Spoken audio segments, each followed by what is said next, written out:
What's up guys, Scott Lowe here. If you're buying a 3D TV this season, you're definitely going to want to hook up your PlayStation 3 for 3D games and 3D movies.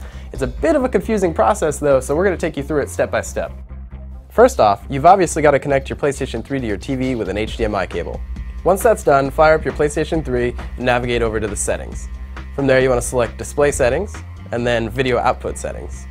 Of course you're connected via HDMI, so go ahead and select that. And then automatic, so it can automatically determine the resolutions your display supports.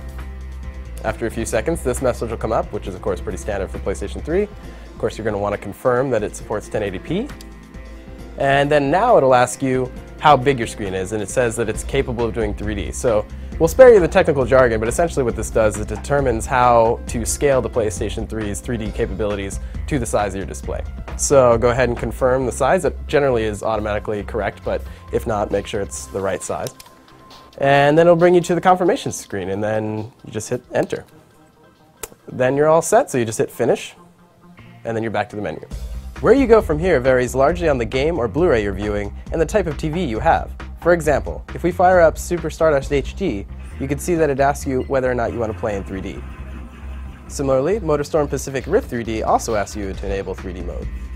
On the other hand, games like Wipeout HD or MLB The Show rely on your 3D TV to toggle 3D mode. The same is true for most 3D Blu-rays we've used, including Cloudy with a Chance of Meatballs, Monsters vs. Aliens, and Monster House.